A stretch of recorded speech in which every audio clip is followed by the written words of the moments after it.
Chinkee Tan is a great motivator. That is why I read this book is because I wanted to follow his footsteps and to become rich someday. One thing I've learned in this book is we have to be strong and independent to become rich. No excuses.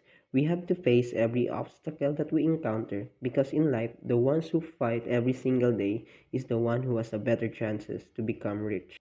And for the poor, that is why we stay in the situation for the longest time. We are still poor. It's because we tend to say that we are less privileged rather than working for it. No, that is not an excuse. Nothing comes easy, even for the rich people. You have to gain for it and work for it. That is why we must be mindful if we wanted to become rich. It is not about privilege. There are a lot of opportunities out there. You just have to work for it. And the quotations of Robert Kennedy. Only those who dare to fail greatly can ever achieve greatly. So here we have a comparison chart to determine the rich and the poor. Let's start with the rich. As you can see, the sources of income of the rich is 5, which means he has a lot of money. They are more open to invest in various investment businesses to generate their money 5 times. In short, they would like to focus on their assets. And reading is a never-ending hobby of the rich. To be more productive and highly intellect in their business, learning never stops to have a better plan in the journey of their businesses.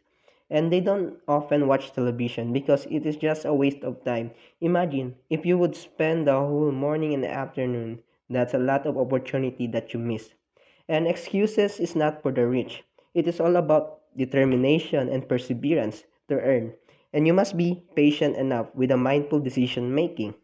And lastly, hustle daily. Earn before, after to celebrate. Even if it's Friday night and Saturday night or weekend, money needs time.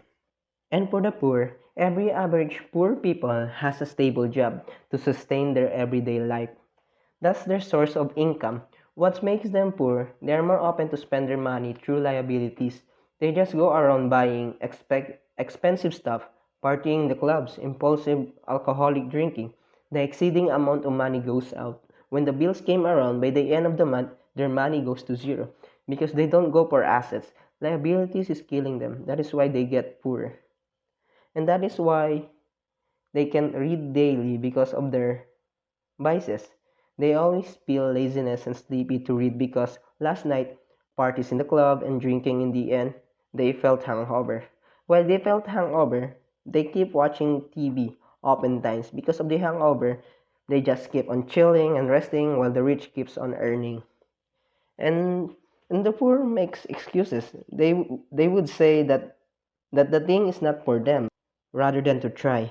And that's the problem. They don't do the risk because they are scared to try. That is why they have a lot of excuses.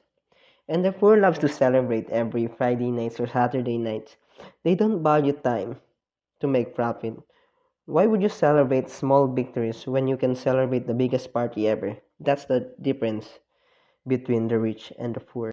We are so focused in the short-term happiness. It's like there's no tomorrow. The result, teenage pregnancy, and then afterward, the kid grew up and it learns how to smoke, excessive amount of smoking, and then drinking alcoholic drinks, and then ended up eating garbage. We are so focused in the liabilities, and that is a lot of opportunity that we might miss because we don't really find the value to make an asset. Only the rich people always use the poor people. This has been Ricardo Am-is, and I believe knowledge is power.